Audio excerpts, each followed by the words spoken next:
কাল থেকে অযথা ঘরের বাইরে গেলেই গ্রেফতার। স্বাস্থ্যবিধি মেনে যাওয়া যাবে মসজিদে, ব্যাংক খোলা 4 দিন, চলবে কারখানাও। নানাবিধ যে অজুহাত দেখিয়ে রাস্তায় বের হয় আমাকে গ্রেফতার করে আদালতে বিচারের জন্য পাঠাবো। এখনো ঢাকা ছাড়ছে মানুষ, ফেরিতে উপচে পড়া ভিড়, গাবতলীতে ঘরমুখো মানুষের স্রোত। লোকাল গাড়িও নেই, ট্রাকও নেই, হাজার হাজার মানুষ এখান থেকে কিছু করার নেই, খালি বসে থাকে, ঘর ভাড়া দেওয়া তো ভাই সম্ভব না। ঢাকা থাকবো কই, থাকবো কি, যাইতে হবে তো বাড়িতে। সারা দেশে রেকর্ড 8,822 জন শনাক্ত, মৃত্যু 115। জুলাই আসছে 1 কোটি ডোজ টিকা। সব মিলে প্রায় 10 কোটি ভ্যাকসিনের ব্যবস্থা আছে ডিসেম্বর পর্যন্ত। 26 কোটির মতো লাগবে। Will arrange it, we have plenty of money. দেখছিলেন প্রধান শিরোনাম, রাত 11টার সময়ে সঙ্গে আছি আমি খান তাজদিন আহসান। এবার অন্যান্য শীর্ষ সংবাদ। জলাবদ্ধতা নিরসনে হাজার কোটি টাকা খরচের কোনো সুফলই মিলছে না, বৃষ্টি হলেই তলিয়ে যায় সড়ক। ভোক্তা পর্যায়ে 49 টাকা বেড়ে 12 কেজি এলপিজির নতুন দাম 891 টাকা। 3 দফায় 17 টাকা বাড়ার পর ভোজ্য তেলের দাম কমল লিটারে 4 টাকা, কাল থেকেই কার্যকর। রাজধানীর হাতিরঝিলে থাকবে না রেস্তোরাঁ, হোটেল, দোকান সহ কোনো বাণিজ্যিক কার্যক্রম। প্রকল্প এলাকা পাবলিক ট্রাস্ট প্রপার্টি হিসেবে ঘোষণা হাইকোর্টের। এবং ই পাসপোর্ট দিলেই খুলে যাবে গেট, তথ্য মিললে মাত্র 30 সেকেন্ডেই শেষ হবে ইমিগ্রেশন। শাহজালাল বিমানবন্দরে প্রথমবারের মতো ই গেট চালু।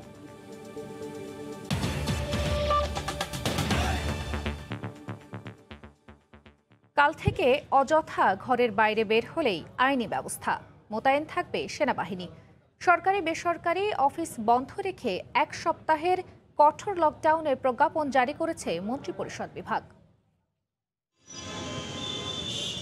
রিকশা ও পণ্যবাহী যান ছাড়া সব ধরনের স্বল্প ও দূরপাল্লার যানবাহন বন্ধ রেখে সোমবার থেকে চলছে সীমিত লকডাউন। বৃহস্পতিবার ভোর 6টা থেকে কার্যকর হবে কঠোর লকডাউন।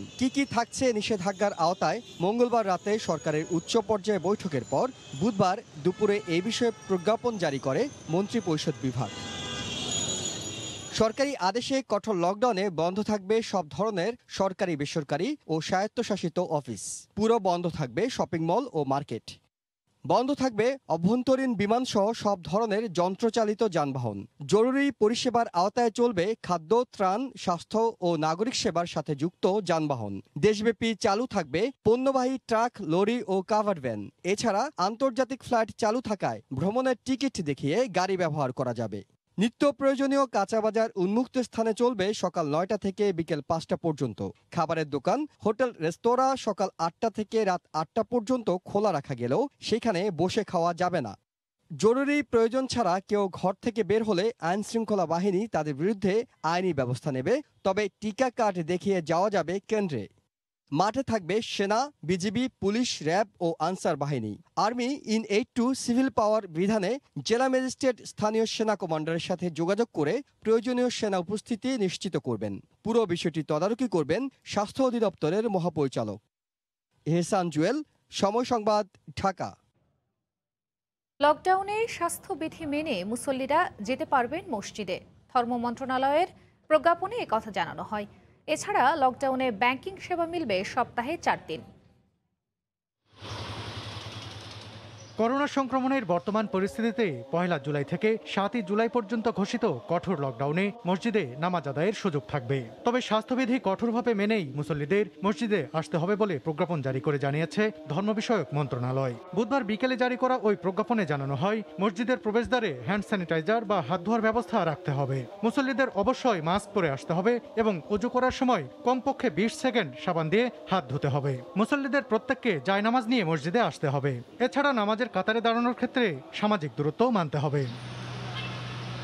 লকডাউনের বিধিনিষেধ বিবেচনায় নিয়ে ব্যাংকিং খাত পরিচালনার সিদ্ধান্ত নিয়েছে বাংলাদেশ ব্যাংক। কেন্দ্রীয় ব্যাংকের প্রজ্ঞাপনে জানানো হয়, কঠোর লকডাউনে সকাল 10টা থেকে দুপুর 1:30টা পর্যন্ত ব্যাংকিং লেনদেন চালু থাকবে। সাপ্তাহিক ছুটি শুক্র ও শনিবারের সাথে রোববারও ছুটি থাকবে। লেনদেন পরবর্তী আনুষঙ্গিক কাজ শেষ করতে ব্যাংক খোলা রাখা যাবে বিকেল 3টা পর্যন্ত। এছাড়া সেবা নিরবচ্ছিন্ন রাখতে এটিএম বুথ খোলা থাকবে। রাষ্ট্রীয় ব্যাংকের ক্ষেত্রে প্রতিটি জেলা ও উপজেলায় একটি করে শাখা খোলা রাখতে বলা হয়েছে। করোনা সংক্রমণ রোধে দেশব্যাপী সর্বাত্মক লকডাউন নিয়ে বিশেষ প্রজ্ঞাপন জারি করেছে সুপ্রিম কোর্ট। প্রজ্ঞাপনে বলা হয়, লকডাউনে জেলা ও মহানগরীতে একটি করে ছাড়া বাকি কোর্ট বন্ধ থাকবে। সীমিত আকারে খোলা থাকবে হাইকোর্ট ও আপিল বিভাগ। সালাউদ্দিন সুমন, সময় সংবাদ, ঢাকা।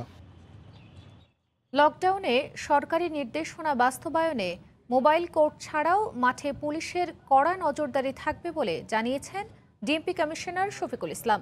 ঘর থেকে বের হওয়ার যুক্তিসঙ্গত কারণ না দেখালে 6 মাসের জেল ও জরিমানা হবে।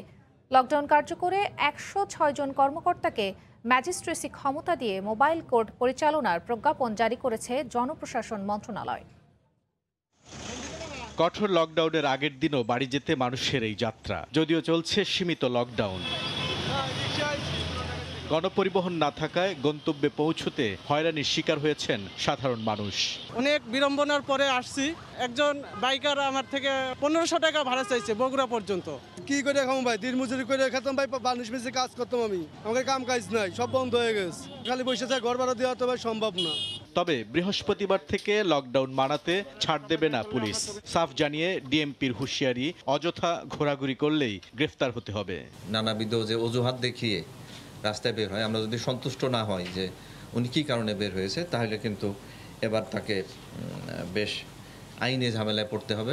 এবারে লকডাউনে মুভমেন্ট পাস যেমন থাকছে না, তেমনি অলিগলির দোকানপাটও খোলা রাখা যাবে না। এমনকি শিল্প কারখানার কর্মকর্তা ও কর্মচারী যারা রাজধানীতে রয়েছেন, তাদের নিজস্ব কর্মস্থলে চলে যাওয়ারও অনুরোধ জানান ডিএমপি কমিশনার। মালিক অথবা কর্মকর্তা কর্মচারী যারা ঢাকা শহরে থাকেন, ওনারা যেন অনুগ্রহপূর্বক ফ্যাক্টরিতে চলে যান, কারণ উনি বের হলে ওনাকে রিকশায় যেতে হবে, উনি ওনার ব্যক্তিগত গাড়ি ব্যবহার করে যেতে পারবেন না। কাঁচাবাজার খোলা স্থানে সরিয়ে আনার নির্দেশনার পাশাপাশি রিকশা চলাচলের অনুমতি থাকলেও ইচ্ছেমতো তা ব্যবহারেরও কঠোর থাকবে আইন শৃঙ্খলা বাহিনী। রিকশায় করে বউ বাচ্চা নিয়ে পার্কে বেড়াতে যাবেন সেটি না।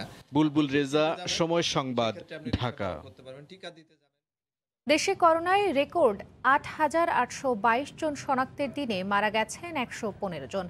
শুধু রাজশাহী ও খুলনা বিভাগেই 24 ঘন্টায় 53 জনের মৃত্যু হয়েছে। হাসপাতালগুলোতে শয্যা, অক্সিজেন ও আইসিইউর সংকট দিন দিন ভয়াবহ রূপ নিচ্ছে। রিপোর্টার ও জেলা প্রতিনিধিদের পাঠানো তথ্য ও ছবিতে রিপোর্ট। দিন যত গড়াচ্ছে দেশ জুড়ে ততই দাপট বাড়ছে করোনার। সর্বোচ্চ মৃত্যুর সূচকে যোগ হচ্ছে একের পর এক জেলা। সপ্তাহ জুড়ে শতকের উপরে মৃত্যুর সংখ্যা। আইসিইউ পেতে উপজেলা থেকে শুরু করে শহর নগরের বিভিন্ন হাসপাতালে ছুটোছুটি করছেন স্বজনরা। মৃত্যু আর সংক্রমণের হারে খুলনা বিভাগের অবস্থা বেসামাল। দেশের 8 বিভাগের মধ্যে 24 ঘন্টায় সর্বোচ্চ মৃত্যুর তালিকায় আবারও এই বিভাগটি। জেলায় শনাক্তের হার বেড়ে দাঁড়িয়েছে 42%। চাপ সামলাতে রীতিমতো হিমশিম খেতে হচ্ছে চিকিৎসকদের।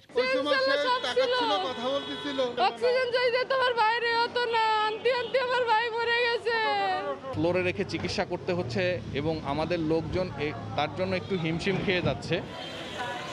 রাজশাহী বিভাগে করোনায় আক্রান্ত হয়ে একদিনেই মৃত্যু হয়েছে 23 জনের। রাজশাহী মেডিকেল কলেজ হাসপাতালে করোনার জন্য নির্ধারিত 405টি শয্যা থাকলেও চিকিৎসা নিচ্ছেন 460 জন। আইসিইউতে আছেন 22 জন। প্রতিদিনই দেখা দিচ্ছে শয্যা আর আইসিইউ সংকট। সাধারণ জেনারেল ওয়ার্ডগুলোও আপনার করোনা ওয়ার্ড করে ফেলেছে। ওখানে সিলিন্ডার দিয়ে মানুষ সব বারান্দা শুয়ে আছে। দক্ষিণে সীমান্তবর্তী 3 জেলায় একদিনে 15 জনের মৃত্যু হয়েছে। এর মধ্যে কুষ্টিয়ায় 10 জন, যশোরে 3 জন, সাতক্ষীরায় 2 জন করোনা আক্রান্ত হয়ে মারা গেছেন। কঠিন পরিস্থিতির মধ্যে দিয়ে আমরা যাচ্ছি। এই সংক্রামক ব্যাধি এই ধরনের কন্ট্রোল করা, নিয়ন্ত্রণ করা একটাই উপায় ছিল যে জনগণের মেলামেশাটা কমায় দিয়ে আসে। সংক্রমণ আর মৃত্যুর হারে ঊর্ধ্বমুখী চট্টগ্রাম বিভাগেও। গত 24 ঘন্টায় 23 জনের মৃত্যু হয়েছে। এর মধ্যে কেবল চট্টগ্রাম জেলায় করোনায় একদিনে 10 জনের মৃত্যু হয়েছে। 2 মাসে দ্বিতীয় সর্বোচ্চ মৃত্যু এটি। বগুড়ার 3টি হাসপাতালে গত 24 ঘন্টায় 6 জন মারা গেছেন। 336টি নমুনা পরীক্ষা করে করোনা পজিটিভ পাওয়া গেছে 127 জনের। করোনা সংক্রমণের হার শতকরা 37%। সাদিয়া আফরিন, সময় সংবাদ। জুলাই মাসেই দেশে 50 লাখ থেকে 1 কোটি ডোজ ভ্যাকসিন আসবে বলে জানিয়েছে স্বাস্থ্য অধিদপ্তর। চীন থেকে কেনা ভ্যাকসিনের পাশাপাশি এই তালিকায় থাকবে কোভ্যাক্স থেকে পাওয়া ভ্যাকসিন। এদিকে সংসদে স্বাস্থ্যমন্ত্রী জানিয়েছেন ডিসেম্বরের মধ্যেই আসবে 10 কোটি টিকা। টিকা কার্যক্রমে চমক দেখিয়েও মাঝপথে এসে অনেকটাই খেই হারিয়েছে বাংলাদেশ। হাতে মজুদ অক্সফোর্ড, ফাইজার, সিনোফার্মের মাত্র কয়েক লাখ ডোজ। সরকারের বিভিন্ন দপ্তর থেকে নানা সময় নানা কথা বলা হলেও মিলছিল না টিকা প্রাপ্তির সুনির্দিষ্ট খবর। অবশেষে মঙ্গলবার সংসদে প্রধানমন্ত্রী জানিয়েছেন, জুলাই মাসেই আবারও শুরু হচ্ছে গণটিকা কার্যক্রম। এর একদিন পরেই স্বাস্থ্য অধিদপ্তর বলছে, অল্প সময়ের মধ্যেই বিভিন্ন উৎস থেকে আসছে 5 থেকে 10 মিলিয়ন করোনার টিকা। এরই মধ্যে চীনের উপরাষ্ট্রদূত তার ফেসবুক স্ট্যাটাসে জানিয়েছেন, বাংলাদেশে পাঠাতে 20 লাখ ডোজ প্রস্তুত করেছে বেইজিং। এছাড়া কোভ্যাক্স থেকে মডার্নার একটি বড় চালান আসবে বলেও নিশ্চিত করেছে অধিদপ্তর। জুলাই মাসে আমরা আশা করছি যে আমরা কোভ্যাক্স ফ্যাসিলিটি থেকে টিকা পাবো এবং সেটি মডার্নার টিকাটি পেয়ে গেলে সেটি এক ধরনের আমাদের গতি আনবে। অন্যদিকে সিনোফার্মের সঙ্গে যে চুক্তিটি হয়েছে সেই চুক্তি অনুযায়ী আমরা আশা করছি যে আমরা টিকা পেয়ে যাব, অর্থাৎ বিভিন্ন রকমের টিকা, কিন্তু সেটি বাংলাদেশের জনগণের সুরক্ষায় ব্যবহৃত হবে। এদিকে জাতীয় সংসদে স্বাস্থ্যমন্ত্রী জানিয়েছেন, এরই মধ্যে চীনের সঙ্গে 1 কোটি ডোজ ভ্যাকসিন কেনার চুক্তি করেছে বাংলাদেশ। বিভিন্ন উৎস থেকে ডিসেম্বরের মধ্যেই 10 কোটি ডোজ টিকা আসবে বলেও সংসদকে অবহিত করেন স্বাস্থ্যমন্ত্রী। সিনোফার্মের সাথে চাইনিজ 1.5 কোটি ভ্যাকসিনের চুক্তি হয়েছে এবং টোটাল আমাদের হাতে এখন যেটা আছে সব মিলে প্রায় 10 কোটি ভ্যাকসিনের ব্যবস্থা আছে ডিসেম্বর পর্যন্ত। এদিকে বিকেলে পররাষ্ট্রমন্ত্রী জানিয়েছেন, টিকা ক্রয়ের জন্য পর্যাপ্ত অর্থের মজুদ আছে সরকারের কাছে। 26 কোটির মতো লাগবে। Will arrange it, we have plenty of money. মাননীয় প্রধানমন্ত্রী সেই জন্য টাকা আপনার সেট অ্যাসাইড করে রেখেছেন। দেশে এ পর্যন্ত 8টি করোনা টিকার জরুরি ব্যবহারের অনুমোদন দিয়েছে ওষুধ প্রশাসন অধিদপ্তর। রাশেদ লিমন, সময় সংবাদ, ঢাকা। রাত 11টার সময় আরও থাকছে, অবৈধ মোবাইল হ্যান্ডসেট বন্ধে কাল থেকে পরীক্ষামূলক কার্যক্রম শুরু। বৈধ হলে নিবন্ধিত হবে স্বয়ংক্রিয়ভাবে, নকল হলে রেজিস্ট্রেশনের সময় পাবে 3 মাস।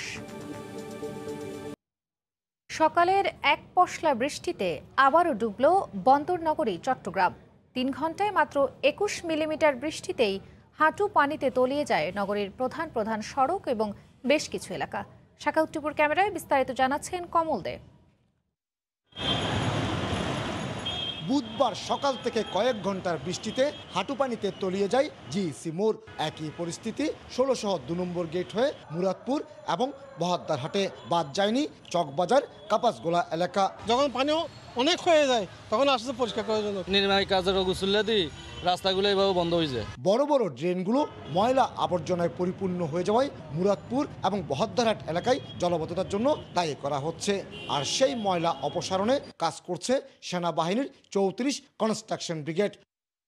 মানুষ বিভিন্ন ভাবে ময়লা আবর্জনা যেগুলো ফেলে সেগুলো ভেসে এসে জমা হয়ে পানির প্রতিবন্ধকতা তৈরি হয়। আমরা সেই প্রতিবন্ধকতাগুলো বৃষ্টির সময় ছাড়িয়ে দিই যাতে পানিটা চলে যায়।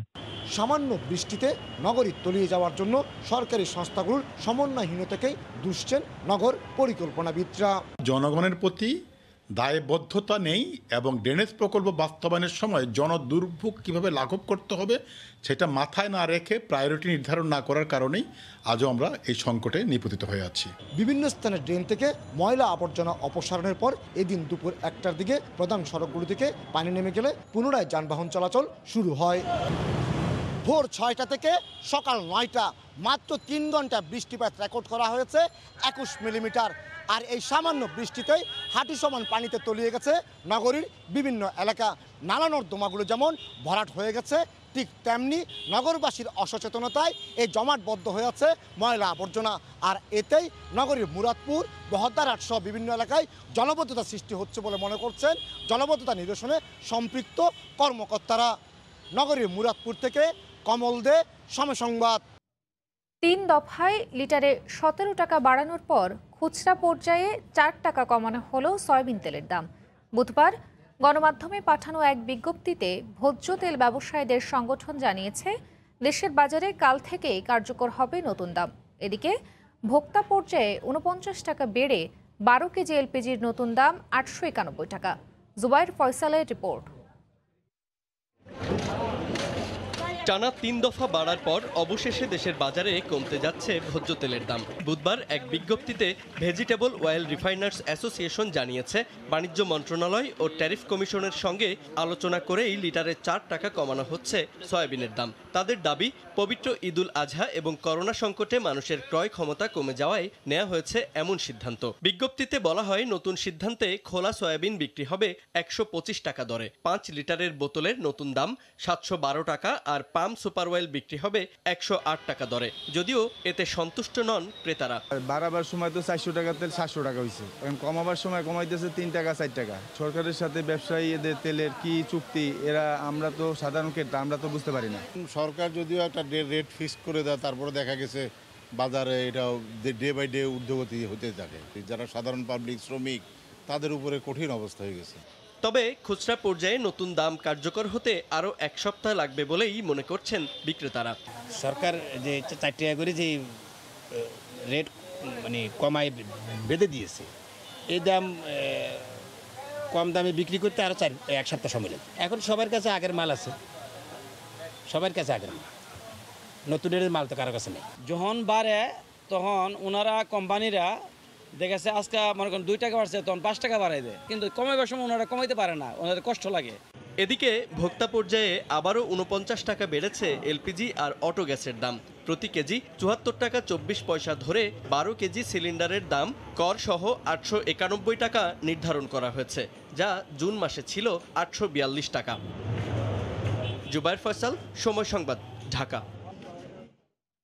হাতিরঝিলে নিষিদ্ধ ঘোষণা করা হয়েছে রেস্তোরাঁ, হোটেল, দোকান সহ সব বাণিজ্যিক কার্যক্রম। হাতিরঝিল বেগুনবাড়ি প্রকল্প এলাকাকে পাবলিক ট্রাস্ট প্রপার্টি হিসেবে ঘোষণা দিয়েছেন হাইকোর্ট। বুধবার হাইকোর্টের এক দ্বৈত বেঞ্চ এ রায় ঘোষণা করেন। রাজধানীর বুকে একটু বুক ভরা নিঃশ্বাসের নাম হাতিরঝিল। আশপাশ তো বটেই, ঢাকার অন্য প্রান্তের বাসিন্দারাও হাতিরঝিলে আসেন ক্লান্তি দূর করতে। নয়নাভিরাম দৃশ্য মুগ্ধ করে পথিকদেরও। বন্ধের দিন থাকে উপচে পড়া ভিড়। বুধবার এক রায়ে হাইকোর্ট হাতিরঝিল বেগুনবাড়ি প্রকল্পটিকে পাবলিক ট্রাস্ট প্রপার্টি হিসেবে ঘোষণা করেন। রায়ে আদালত বলেন, ঢাকার ফুসফুস হিসেবে খ্যাত প্রকল্পটি সুরক্ষা করা একান্ত প্রয়োজন। এজন্য কয়েক দফা নির্দেশনাও দেওয়া হয়। উক্ত প্রকল্পের জনসাধারণের জন্য সুপেয় পানির ব্যবস্থা সংরক্ষণের কথা এখানে বলা হয়েছে। হাতিরঝিল প্রকল্পটি বাংলাদেশের প্রথম বাঙালি বিজ্ঞানী স্যার জগদীশচন্দ্র বসুর নামে নামকরণের জন্য প্রয়োজনীয় ব্যবস্থা গ্রহণের জন্য নির্দেশ প্রদান করা হয়েছে। রায়ে বলা হয়, হাতিরঝিল বেগুনবাড়ি প্রকল্পের সম্পূর্ণ এলাকায় সব ধরনের রেস্তোরাঁ, হোটেল, দোকান সহ সব বাণিজ্যিক কার্যক্রম নিষিদ্ধ। পুরো প্রকল্পের স্থায়ী পরামর্শক হিসেবে বুয়েটের পুরকৌশল বিভাগ ও সেনাবাহিনীর 24তম ইঞ্জিনিয়ারিং ব্রিগেডকে নিয়োগ দেওয়া হয়। হাতিরঝিল এলাকার যে কোনো প্রকার বাণিজ্যিক কার্যক্রম স্থায়ীভাবে নিষিদ্ধ ঘোষণা করা হলো। হাতিরঝিল সম্পূর্ণ প্রকল্পটি সংরক্ষণ, উন্নয়ন এবং পরিকল্পনা নিমিত্তে প্রধানমন্ত্রীর কার্যালয়ে সরাসরি অধীন কর্তৃপক্ষ গঠনের নির্দেশ প্রদান করা হলো। হাঁটার জন্য, সাইকেল চালানোর জন্য, শারীরিক প্রতিবন্ধীদের জন্য আলাদা অবশিষ্ট নেই। আফজাল হোসেন, সময় সংবাদ, ঢাকা। দেশে আনুষ্ঠানিকভাবে শাহজালাল বিমানবন্দরে চালু হলো ই-গেট। এখন থেকে যাদের ই-পাসপোর্ট রয়েছে তারা এই গেট ব্যবহার করে বিশ্বের বিভিন্ন দেশে যেতে পারবেন। হযরত শাহজালাল আন্তর্জাতিক বিমানবন্দরে কার্যক্রমের উদ্বোধন করে স্বরাষ্ট্রমন্ত্রী বলেন, ই-পাসপোর্টের পর এবার ই-ভিসা চালু করবে সরকার। বিমানবন্দরে ই-গেটে ই-পাসপোর্ট দেওয়ার পরই স্বয়ংক্রিয় পদ্ধতিতে খুলে যাবে গেট। তারপর পাসপোর্টের তথ্যের সঙ্গে ব্যক্তির ছবি মিলে গেলেই প্রধান ফটক খুলে যাওয়ার সাথে সাথে মাত্র 30 সেকেন্ডের মধ্যে শেষ বিদেশগামীদের ইমিগ্রেশন কার্যক্রম। ঢাকার হযরত শাহজালাল আন্তর্জাতিক বিমানবন্দরে বুধবার বিকেলে এই কার্যক্রমের উদ্বোধন করেন স্বরাষ্ট্রমন্ত্রী। পাসপোর্ট অধিদপ্তর বলছে, দেশের বাকি 2 আন্তর্জাতিক বিমানবন্দরেও ই-গেট স্থাপনের কাজ প্রায় শেষের দিকে। এর ফলে আগামীতে ভ্যাকসিন পাসপোর্ট চালু করলে ই-গেটই ব্যবহার করা সম্ভব বলে জানিয়েছে পাসপোর্ট অধিদপ্তরের মহাপরিচালক। যদি সরকার মনে করে আমাদের ভ্যাকসিন রিলেটেড ই-হেলথ সার্ভিস, এটাও আমরা এটার মধ্যে সন্নিবেশিত করতে পারবো। আগে যেটা হতো যে একজনের পাসপোর্ট দিয়ে একজন চলে যাওয়া, এটা কমবে এবং এটা আমাদের যে ইমিগ্রেশন পুলিশের এটার উপর নিয়ন্ত্রণ বাড়বে এবং আমাদের দেশের মান এবং দেশের পাসপোর্টের মান এবং আমাদের এয়ারপোর্ট সেবার মানও উন্নত হবে। দেশের 72টি আঞ্চলিক পাসপোর্ট অফিসে ই পাসপোর্ট কার্যক্রম চলছে জানিয়ে স্বরাষ্ট্রমন্ত্রী জানান, ই পাসপোর্টের ফলে এই নিয়ে হয়রানি কমে আসবে। আমাদের প্রোগ্রাম রয়েছে, প্ল্যান রয়েছে, আমরা ই ভিসা আমরা প্রদান করব সবাইকে। ই ভিসার মাধ্যমে আমরা আর ওই হাতের লেখা ই ভিসা সিস্টেম আমরা বন্ধ করেছি, আমরা এখন ই ভিসাও চালু করব, যাতে করে আমাদের সর্বাধুনিক পদ্ধতিতে আমরা ঢুকে যেতে পারি। দেশে এখন পর্যন্ত 8 লাখ গ্রাহককে ই পাসপোর্ট দিয়েছে পাসপোর্ট অধিদপ্তর। কিভাবে এগিয়ে নিয়ে যাবেন? সাদাত রহমতুল্লাহ, সময় সংবাদ, ঢাকা। অবৈধ ও নকল হ্যান্ডসেট বন্ধে কাল থেকে পরীক্ষামূলকভাবে চালু হচ্ছে রেজিস্ট্রেশন কার্যক্রম। বিটিআরসি বলছে, হ্যান্ডসেটটি বৈধ হলে গ্রাহককে করতে হবে না কিছুই, নিবন্ধিত হবে স্বয়ংক্রিয়ভাবেই। তবে হ্যান্ডসেটটি অবৈধ হলে নিবন্ধন করতে হবে 3 মাসের মধ্যে। শুভ খানের রিপোর্ট। এর ফলে 1 জুলাই থেকে বিক্রয় কেন্দ্র থেকে কেনার আগে হ্যান্ডসেটের বৈধতা যাচাই করতে হবে। এক্ষেত্রে মোবাইলে মেসেজ অপশনে গিয়ে কেওআইডি স্পেস 15 ডিজিটের IMEI নম্বর লিখে 16002 নম্বরে পাঠাতে হবে। ফিরতি বার্তায় জানানো হবে হ্যান্ডসেটটি বৈধ কিনা। প্রথমে যাচাই করে নেবেন যে এটা ন্যাশনাল রেজিস্টার আছে কিনা, যদি না থাকে তাহলে ফোন সেটটা কিনবেন না। বর্তমানে গ্রাহকের হাতে থাকা হ্যান্ডসেট বৈধ কিনা তা যাচাইয়ে প্রথমে মোবাইল হ্যান্ডসেট থেকে *16161# নম্বরে ডায়াল করে হ্যান্ডসেটের হালনাগাদ অবস্থা জানা যাবে।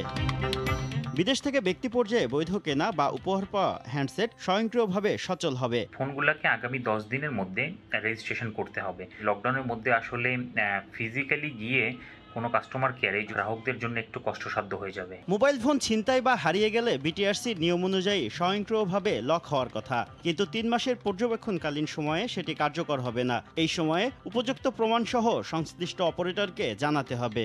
ফোন হারিয়ে যায়, চুরি হয়ে যায়, ছিনতাই হয়ে যায়, আপনি যদি আপনার মোবাইল নেটওয়ার্ক অপারেটরে যোগাযোগ করেন তাহলে কিন্তু এটা ব্লক করে দেওয়া যাবে এবং বাংলাদেশে এই ফোনটা আর ইউজ করা যাবে না। পরীক্ষামূলক সময়ে রেজিস্ট্রেশন ছাড়াই হ্যান্ডসেট হস্তান্তর করা যাবে। মোবাইল কোম্পানিগুলো বা বিটিআরসির একটা হেল্প সেন্টার থাকবে, প্রপার ডকুমেন্ট শো করলে পরে সেগুলো অ্যাক্টিভেট হয়ে যাবে, আর যেগুলো হবে না সেগুলো অটোমেটিক্যালি ডিঅ্যাক্টিভেট হবে।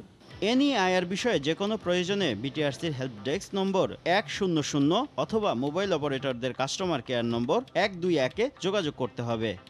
শুভ খান, সময় সংবাদ, ঢাকা। তীব্র দাবদাহে বিপর্যস্ত কানাডার জনজীবন। 3 দিনে তীব্র গরমে মারা গেছেন 230 জনের বেশি। মঙ্গলবার দেশটির ইতিহাসে সর্বোচ্চ 49.5 ডিগ্রি সেলসিয়াস তাপমাত্রা রেকর্ড করা হয়। কানাডা থেকে শরীফ ইকবাল চৌধুরীর তথ্য ও ছবি নিয়ে রিপোর্ট। তীব্র গরমে পুড়ছে কানাডা। দাবদাহ থেকে বাঁচতে সমুদ্র সৈকতে জড়ো হচ্ছেন সাধারণ মানুষ। কেউ আবার একটু স্বস্তি পেতে ঠাঁই নিয়েছেন গাছের নিচে। তীব্র গরমে ব্যাহত হচ্ছে স্বাভাবিক কাজকর্ম। জরুরি প্রয়োজন ছাড়া ঘর থেকে বের হচ্ছেন না কেউই। দাবদাহের কারণে 3 দিনে মারা গেছেন 2 শতাধিক। এদের বেশিরভাগই বয়স্ক। গরমের তীব্রতায় অসহনীয় দুর্ভোগে পড়েছেন প্রবাসী বাংলাদেশিরাও। এই ধরনের গরম আমি কখনো ফিল করিনি। অসম্ভব গরম পড়ছে এবং অনেক মানুষও মারা গিয়েছে। কানাডার মতন এরকম শীত প্রধান দেশে এরকম গরম আর কখনো পড়েনি। বাইরে গেলে গরমের কারণে বাইরে থাকা যায় না। মঙ্গলবার লাইটন শহরে দেশটির ইতিহাসের সর্বোচ্চ 49 ডিগ্রি সেলসিয়াস তাপমাত্রা রেকর্ড করা হয়। এর আগে সোমবার একই শহরে সর্বোচ্চ 46.6 ডিগ্রি সেলসিয়াস তাপমাত্রা রেকর্ড করা হয়।